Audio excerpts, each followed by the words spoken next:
Maxime doesn't have any reasons to be worried out of this opening outcome that we're seeing. The knight on e4 looking good, the knight on b4 looking good, taking away, dominating that bishop on b3. The queen on a8 on an open line can look at infiltrating at the right moment. The rook from f8 can now come into the game. There's another open line. Hello to the c file, rook c8, always on the cards. David, I agree with you. Whether this came from a Spanish or a Sicilian or a French, it's looking good for the Frenchman. That's right. And these days, that's the problem with modern chess, or maybe it's the beauty of modern chess, the fact that you have to know everything. You have to know all these different types of pawn structures. All the top players, they're so well versed in kind of when to transform a pawn structure, when to kind of go into something they might know a bit better. When in doubt, play h4. That's the motto. And Magnus did that, hinting that he might leap a knight forward to g5. Vachier Lagrave, the Frenchman playing the French now, has shut that down with h6. But this is a bit of a hook, Tanya. I could definitely imagine a sacrifice at some point on that square later, just to kind of just drag the black king out into the open. And knight h5, he's setting up bishop takes, followed by a queen slide over to h6. Or maybe if the white queen ever lands on g4, suddenly, maybe we underestimated the danger here for black. And the queen is coming to g4 really quickly. Knight h2, queen g4 ideas are always on the cards. So be careful. And has the queen on a8 now, suddenly the knight on b4, the two pieces I was singing a praise to, are they a bit offside to actually come to the aid of the black king? How does Magnus do this? He's just created something out of nowhere. Two moves, and we're worried about Maxime's king.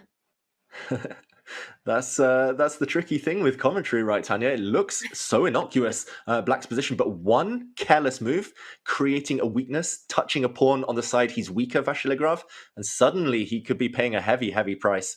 And I think as well, you know that moment where you said, what is he thinking about? Why is he kind of hesitating from recapturing that pawn on b5? Maybe he should have at least given up that pawn because it gets in the way. If the black bishop, for example, were on a6, it could zoom into d3, a knight could have landed on d3. Maybe he needed more open lines rather than material equality. And here, Magnus, if he's ever able to land a queen on g4, this might just be lights out. Still tough to achieve. Vachier Lagrave now is actually threatening. Rook takes bishop on c1, followed by a knight check, knight fork even, on d3. Trading off pieces, so Magnus steps out of that forking idea, and yeah, still danger ahead. No clear signs of improvement for the black pieces, Tanya.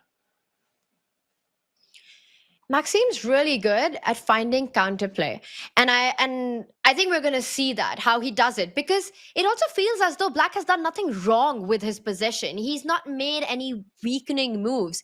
There has to be a way to keep everything under control, especially considering that black's queen is on the a file, the rook on the c8, the piece activity looking so good.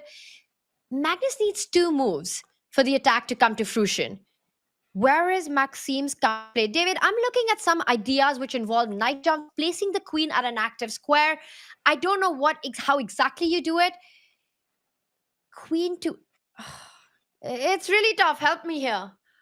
Yeah, it's hard. I wish I could help. I mean, two ideas come to my mind. One, like you said, kind of rerouting the queen, not necessarily to go active, maybe more to go passive, just to kind of slide her back and defend. Another idea, rook c7. Oh, he does play queen a5. I was going to say move the rook and then slide the black queen across. I love it. And you know what, David? It also comes with a threat. Now, white cannot reroute the knight and get the queen to g4 because there are tactics against the rook on e1.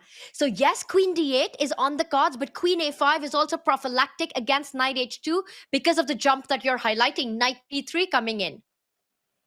Yeah, X-ray vision here, the queen indirectly hitting this white rook.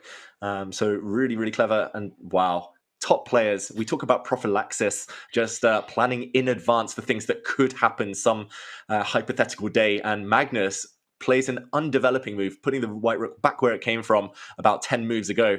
And he does that to park it on a safe square.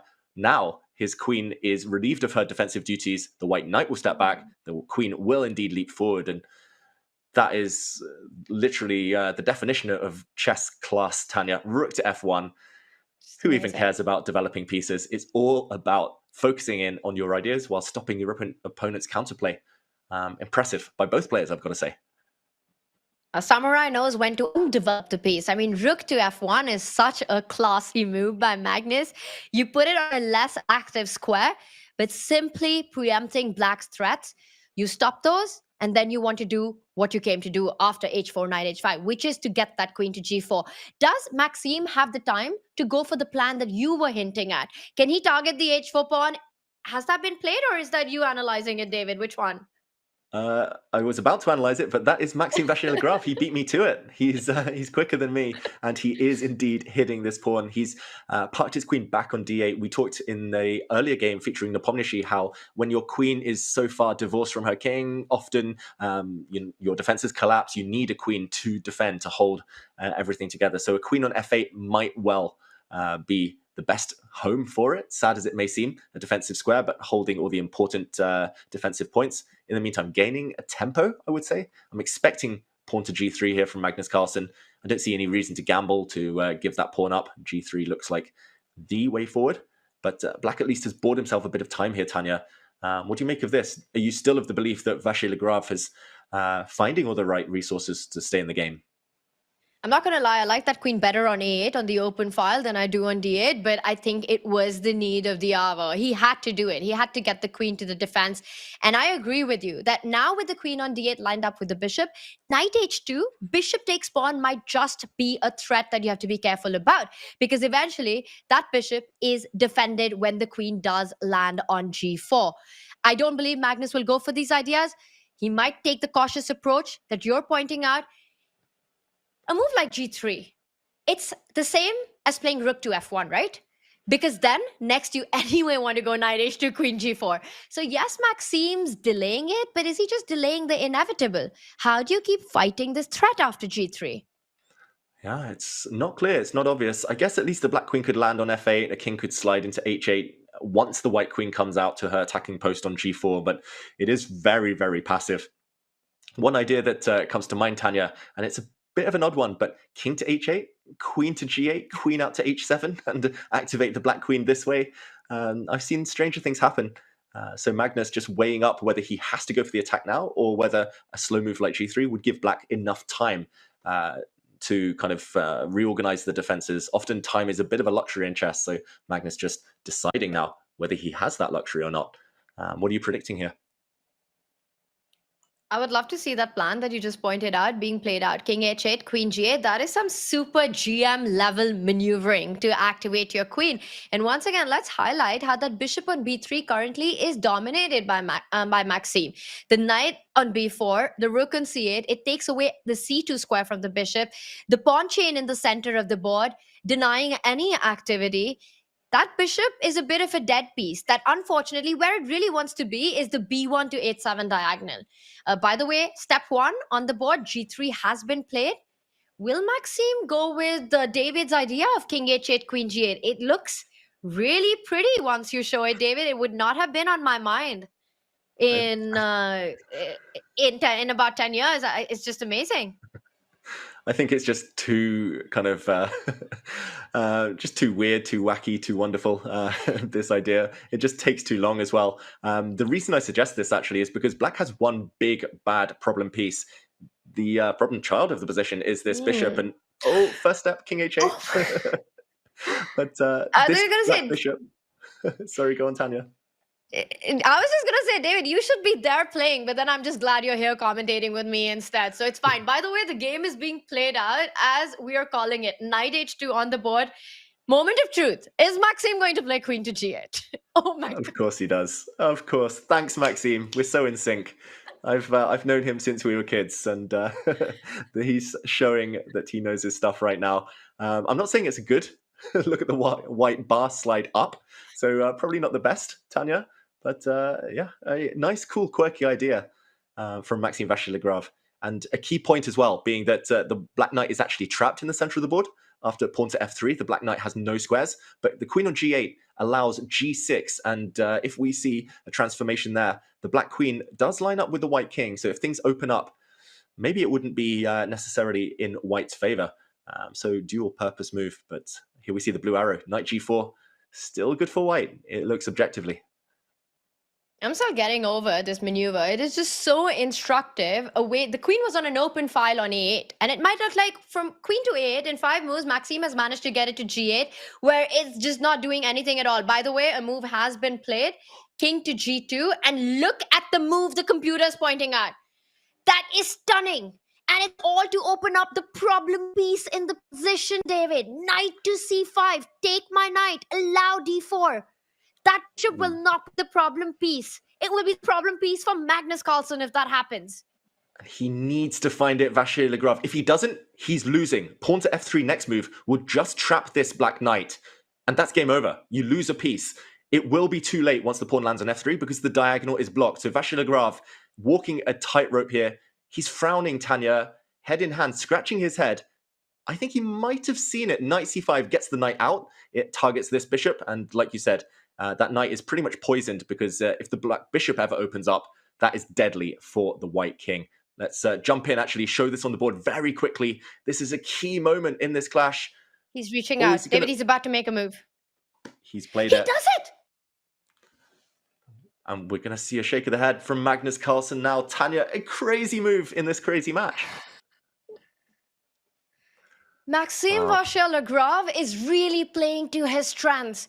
These are the kind of moves that he finds. David, but how incredible is it? He finds this positional strategic maneuver, king h8, queen g8, and then this idea of knight c5 based on tactics. That bishop on b3 doesn't have too many squares. It's a stunner. It's an absolute stunner. Yeah, and once that bishop is removed from the board, watch out for the black queen. She's coming in. She is getting in on the diagonal. This is all part of a strategic master plan. It needed a helping hand. Magnus's king to g2 was clumsy. It was a real mistake, allowing the black knight to get out of its trapped square in the center. And just to show everyone at home, pawn takes knight allows a discovery. I was going to say just a decisive discovery as well. But maybe white can survive here. This check just looks too scary to contemplate. I guess the white king can move, and maybe the white queen coming in is the justification here with a fork. But the tables have turned. This is not one-way traffic anymore. E2, I mean, you don't really want to embark on all this kind of chaos for Magnus, who was in control for so long. But if you don't take this knight, what else? You might just be outplayed if you allow the black knight to capture on b3 and allow the black queen in along this beautiful new diagonal. This is just, I mean, top level chess, Tanya. They're showing us so many creative ideas. Every single move is, yeah, just a joy to behold. And this is just rapid chess. Incredible. And this is what sets these players apart, right? Even with little time on their clock, their accuracy, their ability to find these brilliancies, it's just so close to their classical level chess. It's incredible to see this happen. David, I'm looking at this position. It relies on the idea pawn takes knight, d5 goes forward. And he goes for it. I was thinking, can you take the 8-6 pawn before going for this? None of that. It looks like Magnus has calculated all the way through because we see the moves coming in fast and quick. That's a double attack on the two bishops. Yeah, a double hit. They are pretty much forked here, the bishops. I would love to play the move e2. I'm not exactly sure why. It just feels like it's nice to throw in an intermezzo just to show that you know the idea of Zwischenzug to your opponent, like that in-between move. But there is one way to save this bishop. You can counterattack. Loose pieces drop off, and this bishop has been loose for a while now on b3. You can go for that piece, and if there's ever a trade, the black knight will come back and defend on c5. But Vachier Lagrave, he's going to be looking at different ideas, more forceful ideas, because he loves to solve his problems, not just by reacting to the opponent, but by playing on the front foot, by being dynamic. Tanya, this one has just exploded. It was blocked for so long, all about maneuvering. Now we're talking pure tactics. And he does go for the idea, not giving Magnus the opportunity to actually pick up that pawn on e3, which would have been the case had bishop d5 been played first. So he decides to trade afterwards. But now rook takes pawn, but the white queen is the white queen in trouble? You just take the c5 pawn. Rook takes pawn, rook takes pawn. And I'm looking at that queen on d7, which looks like a great piece. But always watch out, because rook c7 in some positions, once you defend the b5 pawn, might end up trapping it. Magnus doesn't give the c5 pawn. He defends it, says, I'm going to keep my pawn defended. Who's going to save the e2 pawn? Wow, nobody's saving the e2 pawn, but Magnus now in big trouble objectively. if Maxime Vachier Lagrave plays the move queen to e8, the blue arrow appears. Tanya, I'm on your side here. I want to just trap this white queen. I don't want to trade her off. But apparently this is best because long term, black will grab this b4 pawn, which will soon be followed by the c5 pawn. And black will actually be a pawn up in the endgame. In the meantime, a result in the other clash between Fallujah and Duda, that did end in a draw, Tanya. So a very fair result. We apologize to everyone for not following that one. But this game is chaos, and Vachier Lagrave finds the best move. Again and again and again. He just keeps doing it. Queen e8. And David, you're pointing out that those queenside pawns of Magnus, the b4 and the c5 pawn, and there's something going on. I think Magnus, all right, looks like everything's under control. Maybe it's just the position that's out of control for him. Yeah, Magnus just regretting playing that one move, king to g2, allowing Vachier Lagrave back in. Now Magnus is a clear pawn down. Look at him on the camera. He looks so upset with himself, understandably so. Now the white knight, which were on the h file, poised for attack, they're having to spend 2-3 moves just trying to get back into the game. And Tanya, it's hard to imagine black not winning this. The b5 pawn is such a huge ace up your sleeve.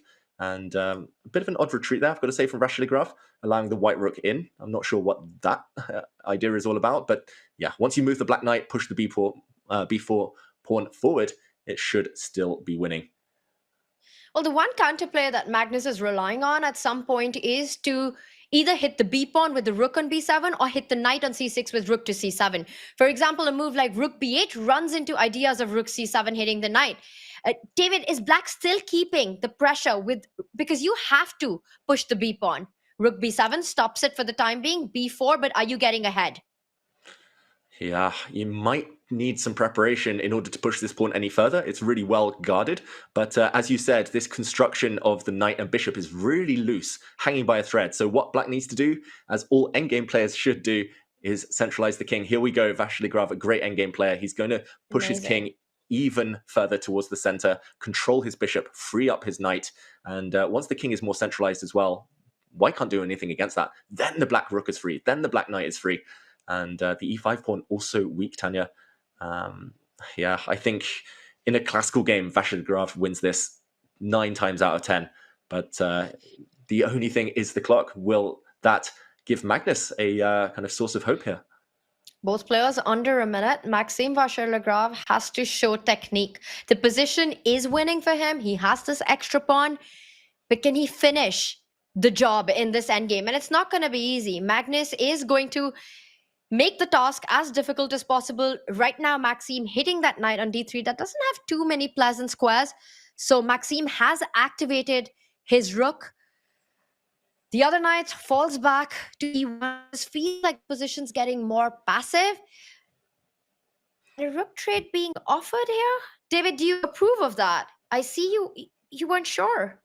Yeah, I wasn't sure. I'm not a huge fan of this last move from Magnus. I think it was a bit of panic about the b-pawn. But if the white king is able to run on over now, and as it does, it runs towards the center, maybe white can set up knights to simply blockade on the light squares. Unfortunately, it looks like the black king is just slightly too quick. It looks like Magnus just needed one extra move to get his king across to block and obtain the opposition.